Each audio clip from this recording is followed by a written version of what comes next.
He told her I wouldn't mind. I was standing in the hallway. She's not dramatic like that. No. Seriously, Audrey's fine with it. I told you, she's not that kind of person. Je sais pour rien. I know. Look, I'll call you tomorrow. He hung up. The floorboards creaked as he walked toward the kitchen.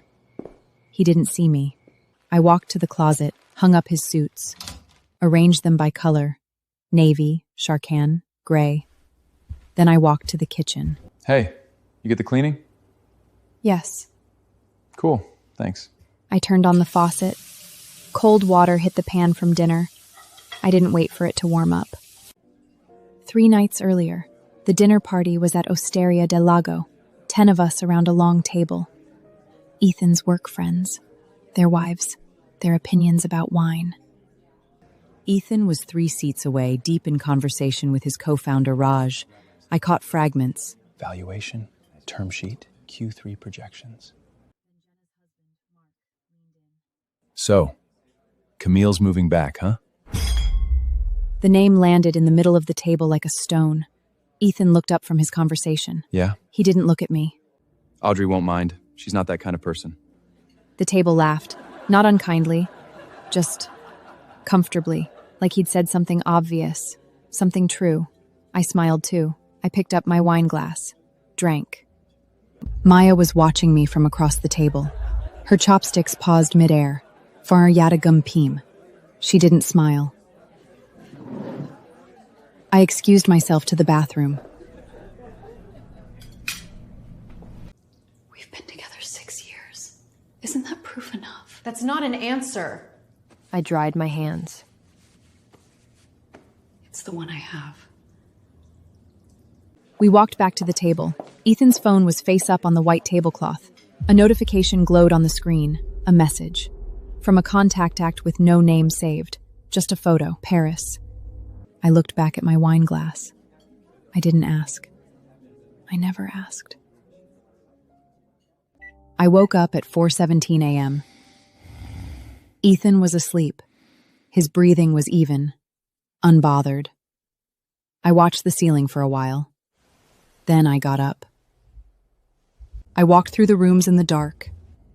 My hand touched the walls, the switches, the trim I'd argued with the contractor about for 3 days. All of it was mine. None of it was. I pressed send. My phone buzzed. Maya.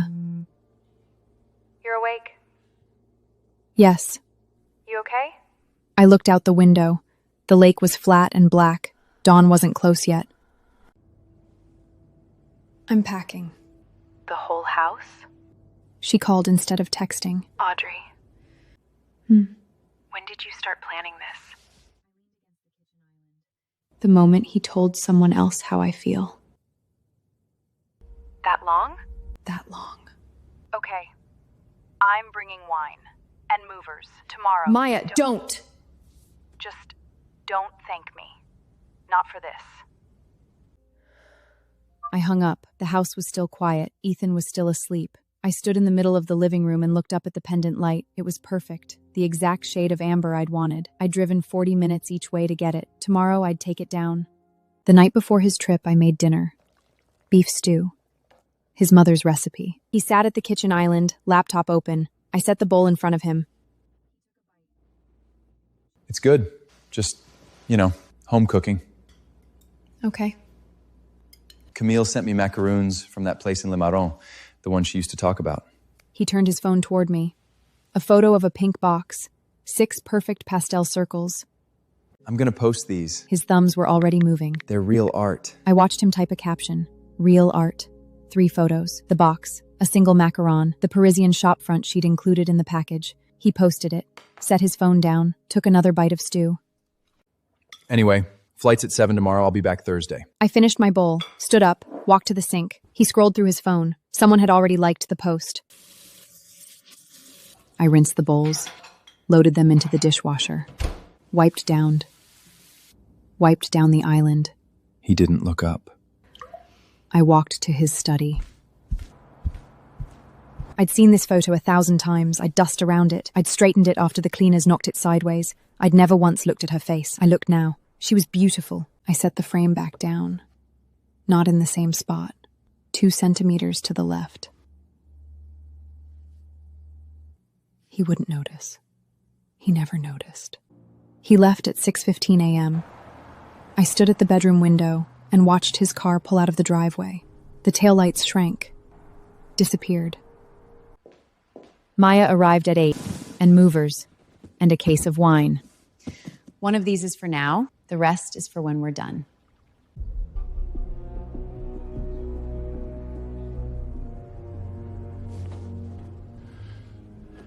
You want everything? Everything.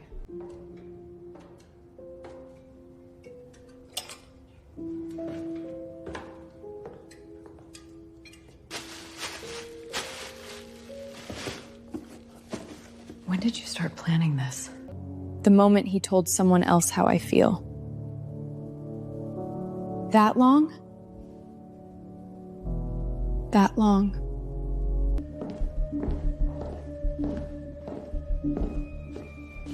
Ma'am, I've done this job 22 years. I've seen people move because they're happy, because they're sad, because someone died. I know that look. Anything you need, just tell us.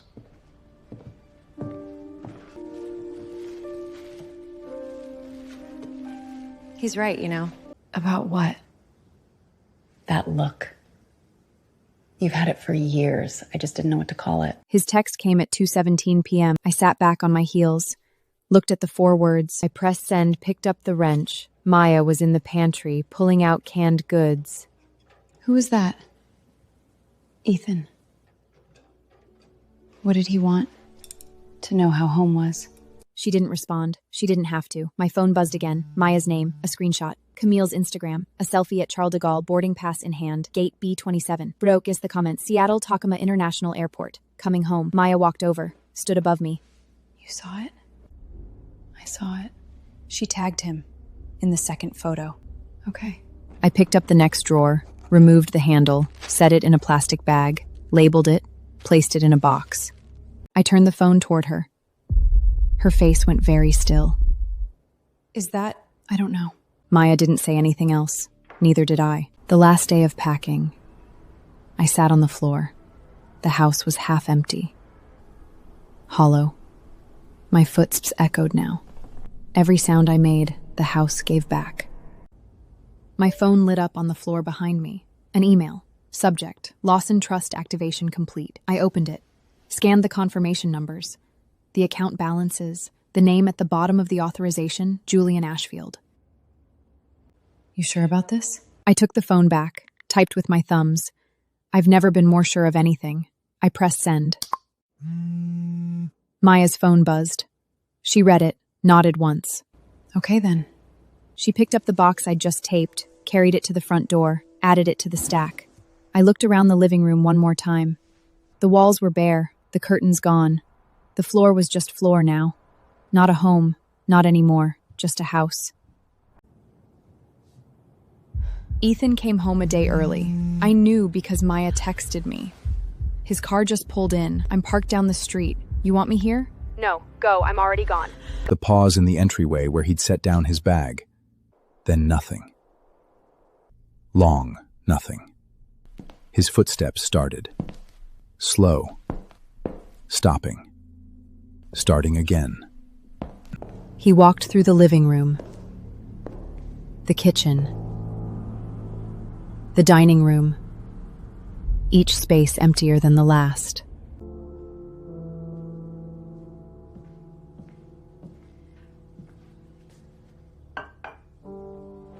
You okay?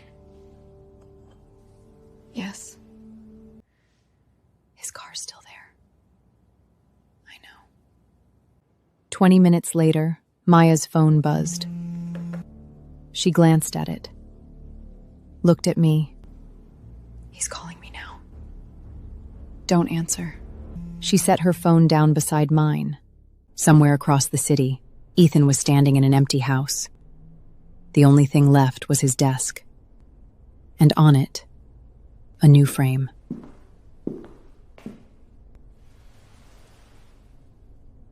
I'd chosen the photo myself. Julian had taken it. 6 months ago, on a trip I'd told Ethan was for a client consult. Julian had made me laugh mid-sentence. The shutter caught it, my head tilted, my mouth open. Joy I hadn't known I still had access to. I looked beautiful. Ethan would see it now. He'd pick it up, he'd turn it over. And he'd read the words I'd written on the back. I knew because Raj texted Maya. Hey, is everything okay with Ethan? He just called me sounding wrecked. Something about a photo? Maya showed me the screen. Then my phone lit up. Not a call, a notification from my own messages app. A group thread I hadn't touched in years. The wedding is next Saturday. No plus ones necessary. He knows who he is. Below it, the photo. The same one from the frame. Maya's phone buzzed. Then again, then continuously. She read the messages aloud. Raj says Ethan isn't. Jenna says she always knew something was off. Mark wants to know if you're serious. Ethan's mother is typing and deleting. I picked up my tea. It was cold. I drank it anyway. He's calling again. Let it ring. Maya said. Ethan didn't text again. I pictured him in that empty house, phone in one hand, frame in the other, the words on the back of the photo facing him. Thank you for 6 years of practice. I knew exactly what I didn't want. Maya read it aloud. We were still on her couch. The tea was long gone. She'd opened the wine, white, to an empty house after a wedding announcement. She's consistent. Across the city, Camille Laurent walked through the front door Ethan had left open. I pictured it, the bare walls, the echo. Ethan, I'm here now, that's what matters. He didn't move. She tried again. I came as soon as I heard. What happened? Where is everything? She's gone. I can see that. But why? Did you know? Know what? That she was leaving. That she had someone else? She told me once. Years ago. We were at that gallery opening. You were getting her coat. She looked at me and said, if he ever makes me feel like a choice, I'll stop choosing him back. I thought she was bluffing. Ethan turned, walked into the studio, closed the door. Camille stood alone in the empty living room, her white dress against the bare walls. No furniture, no art, no Audrey. She looked at closed door, then at the frame still in her mind. Julian Ashford. She knew the name. Galerie Moreau, Paris. She'd been trying to get a meeting with him for 2 years. The door didn't open. She let herself out. Ethan sat on the floor of his study. He opened his phone. Not the messages. He couldn't look at those again. He opened Google. Audrey Lawson. The first result, Lawson Design Studio, founded 4 years ago, portfolio, residential commercial hospitality. Clients included 3 restaurants he'd eaten at, a hotel he'd stayed in for a conference. He'd never asked where she was during the days. She'd said working on a project. He'd nodded, never followed up. The second result, Lawson Family Foundation, board of directors. Her name listed third, her father's name first, her grandfather's above that. Old money, quiet money. Money that had been sitting in the same room with him for 6 years while he talked about term sheets and valuations. Then he found the interview. 3 years ago, the Seattle Times, art section, a profile of Julian Ashford and his growing collection. The interviewer asked, "How did you meet your fiancée?" Julian's answer was printed in full. She was designing a friend's home in Seattle. I saw the work and asked who did it. Someone pointed her out across the room. I walked over and introduced myself. I asked her name. She told me. Then she said, "I'm no one important." She meant it. She wasn't being modest. She genuinely believed it. The interviewer asked, "And what did you say?" I decided to change that. Ethan set the phone face down on the bare floor. Camille stayed in Seattle 3 days. She called Ethan 6 times. He didn't answer. She texted, We need to talk. On the third night, she went to a gallery opening. Pioneer Square, brick walls, white wine, the kind of room where she usually thrived. She wore a black dress this time. She'd learned from the white. Then she saw the sponsor board. Galerie Moreau, Paris. Principal benefactor, Julian Ashford. She stopped walking. No. I don't. Shame. She's lovely. Designed the Ashford Foundation offices downtown. Quiet. Very talented. Very rich, apparently, though no one knew until recently. Pioneer Square was wet. It was always wet. She stood under the gallery honoré and watched the rain hit the cobstones. Julian Ashford was getting married tomorrow. To a woman she'd called a plaisander. Camille walked to her rental car. Drove back to her empty hotel room. Packed her suitcase. Ethan stayed in the house 3 nights. He didn't sleep much. The floors were hard. He'd never bought a bed for the guest room. Audrey had asked once. He'd said they'd get around to it. They never did. He tried the streaming services that night. Nothing. She'd canceled every subscription. The TV was just a black rectangle on the wall. He hadn't realized she managed all of it. He'd never asked.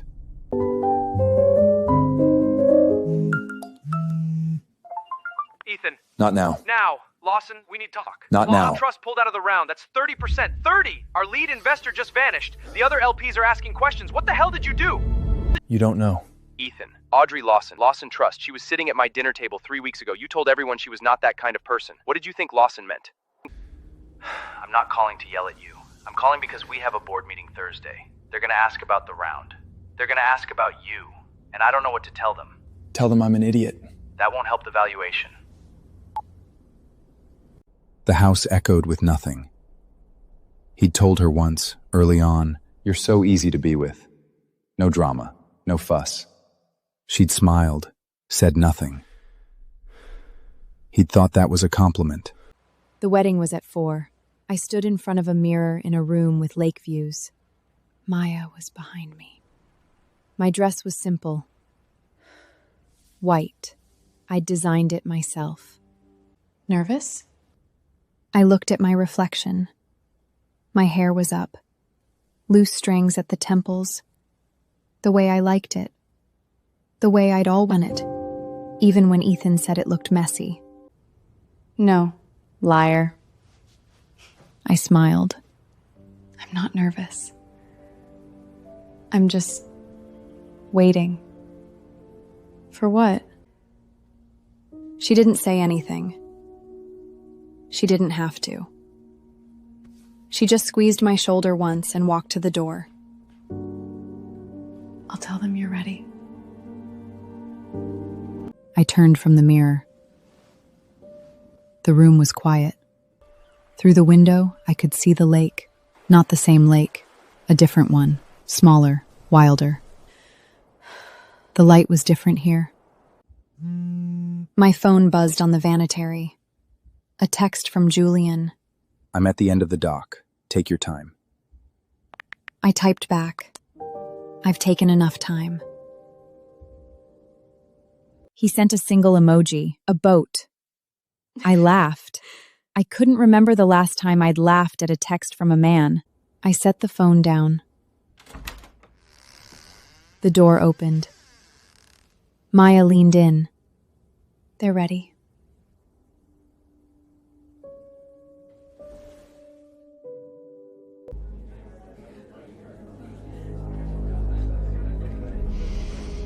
I didn't look back.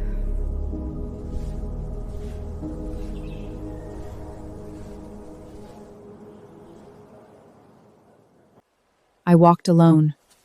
No father to give me away, no family procession, just me. The grass was soft under my shoes. The lake sparkled. Guests turned in their seats.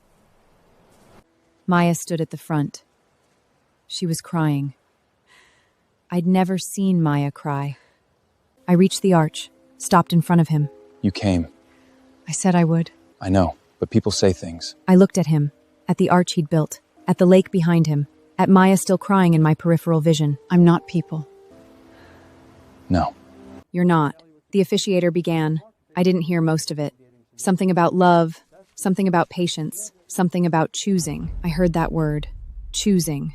I'd spent 6 years being a default, a habit, a woman who wasn't dramatic. Julian took my hands. His were warm, dry, steady. Audrey, you told me once you were no one important. I hope you've changed your mind. I looked at our hands, then at him. I'm working on it. He smiled, slid the ring onto my finger. The officiate said something else. Of course it fit. But Julian kissed me, and Maya made a sound that was half sob, half laugh, and the guests clapped. The sun was setting behind the lake. I didn't look west.